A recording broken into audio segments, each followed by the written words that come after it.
성도 여러분 반갑습니다. 오늘도 하나님의 은혜 가운데 평안하고 복된 하루가 되신 줄로 믿습니다.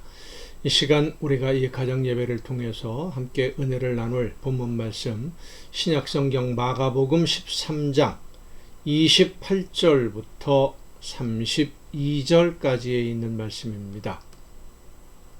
마가복음 13장 28절부터 32절까지에 있는 말씀 봉독합니다. 무화과 나무의 비유를 배우라. 그 가지가 연하여지고 잎사귀를 내면 여름이 가까운 줄 아나니 이와 같이 너희가 이런 일이 일어나는 것을 보거든 인자가 가까이 곧 문 앞에 이른 줄 알라. 내가 진실로 너희에게 말하노니 이 세대가 지나가기 전에 이 일이 다 일어나리라. 천지는 없어지겠으나 내 말은 없어지지 아니하리라. 그러나 그날과 그때는 아무도 모르나니 하늘에 있는 천사들도 아들도 모르고 아버지만 아시느니라. 아멘. 예루살렘 성전의 화려함과 웅장함을 자랑하는 제자들에게 성전의 외형을 볼 것이 아니라 그 내용물을, 그러니까 성전이 가지고 있는 의미를 제대로 가지고 있는지, 성전으로서의 기능을 다하고 있는지, 이런 문제들을 언급하시면서 외형적으로 아무리 아름답게 보인다 할지라도 무너뜨려지게 될 것이다. 성전이 무너진다 라는 예수님의 말씀으로 시작된 제자들과 예수님의 긴 대화가 마무리되는 부분이 오늘 본문 내용입니다.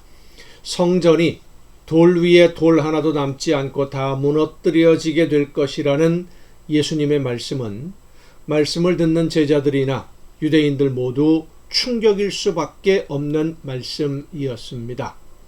예루살렘 성전이 세상 모든 왕들이 경배하는 중심이 될 것이라고 기대하고 믿고 기다리고 있었던 유대인들에게 성전이 무너진다는 것은 그들이 과거에 바벨론의 포로로 끌려갔던 그때처럼 나라가 망하고 없어지게 된다는 것과 같은 의미의 말씀이기 때문입니다.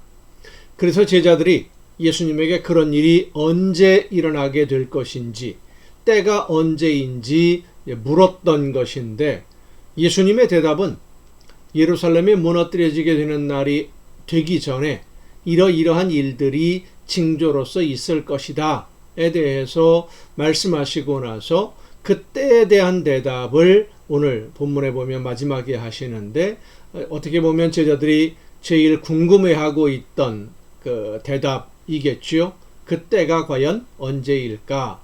그런데 예수님은 말씀하십니다. 그때와 그날은 하나님이 정하시는 것이고 하나님 외에는 아무도 알지 못하니까 굳이 그날과 그때를 알아보려고 어떻게든지 알아내보려고 그렇게 하지 말고 지금 하나님이 하라고 하시는 일에 전념하도록 해야 된다라는 것이 예수님의 말씀입니다.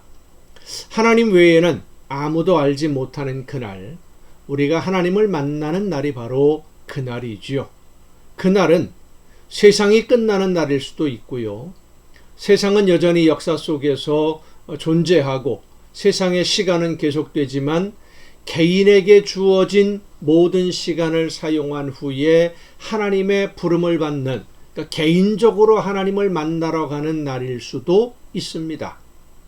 예수님이 말씀하신 성전이 무너뜨려지는 날은 역사적으로는 로마의 군대에 의해서 예루살렘이 함락되고 성전이 무너지면서 예수님의 말씀대로 이루어진 그날이기도 합니다마는 하나님의 사랑하시는 아들을 대신 제물로 삼으시고 죄를 덮으셔서 하나님의 말씀을 들을 수 있도록 허락하신 구원받은 성도들이 모이는 예수님의 이름으로 세워진 교회들이 교회로서의 사명을 감당하지 않고 교회 공동체에서 성도들이 한 마음으로 감당해야 할 하나님의 말씀을 따라 하나님의 나라를 이루어가지 않고 오히려 세속주의에 빠져서 기복주의와 물질 만능주의의 우상이 성도들의 신앙의 목표가 될 때, 거룩한 곳에 서지 않아야 될 것이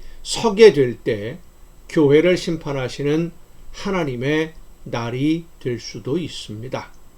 그리고 하나님이 이 세상을 심판하시는 마지막 심판의 날을 말씀하신 것일 수도 있죠. 중요한 것은 한 개인이 하나님의 부르심을 받고 하나님 앞에 서서 결산을 하게 되는 그 날이나, 교회가 교회답지 못함으로 인해서 하나님의 채찍에 맞아 무너지게 되는 날이나, 하나님이 이 세상을 심판하시는 그 날이나, 우리는 그 날이 언제인지 아무도 알지 못한다는 것입니다. 알 수도 없고 알아도 우리가 할 수 있는 일이 없습니다. 우리는 지금 단지 하나님이 나에게 어떤 삶을 살아가기를 원하시는지를 성령의 인도하심을 따라 듣고 그 말씀의 의미를 깨달아서 하나님이 원하시는 대로 오늘 순종하는 것밖에 없습니다. 지금 하나님의 말씀에 순종함으로 열매를 맺어서 하나님이 언제 부르시더라도 하나님 앞에 기쁘게 갈 수 있도록, 우리가 맺은 열매를 들고 하나님 앞에 설 수 있도록 매일매일 최선을 다해 준비해야 됩니다. 언제든지 당장이라도 하나님이 나를 부르시면 기쁨으로 내 삶의 열매를 들고 하나님께 나아갈 수 있도록 항상 준비를 해야 되는 것이 오늘 우리의 삶의 모습인 것이고 자세여야만 하는 것입니다. 여러분은 오늘 하나님의 부르심을 받을 준비가 다 되어 있습니까? 내가 생각할 때는 자신 있습니다. 이것이 아니라 하나님의 평가 기준에 맞추어서 하나님이 말씀하신 사명, 하나님이 나에게 맡겨주신 일들 제대로 다 감당했는지, 그 일을 감당하지 않았으면 우리의 삶에는 열매가 없는 겁니다. 이전에 어떻게 했었느냐, 그것이 중요한 것이 아닙니다. 지금 내가 어떻게 하고 있느냐, 지금 내 삶의 열매는 하나님이 보시기에 기뻐하실 만한 열매로 준비되고 있는지 우리 자신을 다시 한번 돌아보는 이 시간이 될 수 있기를 간절히 바랍니다. 기도하시겠습니다. 오늘도 크신 은혜로 저희들의 걸음을 인도하시는 아버지 하나님, 하나님이 원하시는 뜻이 무엇인지를 깨닫고 부르실 때에 기쁨으로 열매를 들고 하나님 앞에 설 수 있도록 날마다 최선을 다해 하나님이 맡겨주신 사명을 감당함으로 하나님께 부름받을 준비를 하는 우리 모두가 되게 하여 주시옵소서. 하나님이 지금 부르신다고 하더라도 하나님 앞에 기쁨으로 열매를 들고 서 있을 수 있는 우리 모두가 될 수 있도록 성령께서 우리의 마음과 뜻과 생각을 주관하시고 깨우쳐 주시고 인도하여 주시옵소서. 이 모든 말씀을 예수님의 이름으로 기도하옵나이다. 아멘. 오늘도 여러분 수고 많으셨습니다. 내일 이 시간, 이 가정예배 시간에 여러분 모두 함께 다 같이 만날 수 있기를 바랍니다. 내일 뵙겠습니다.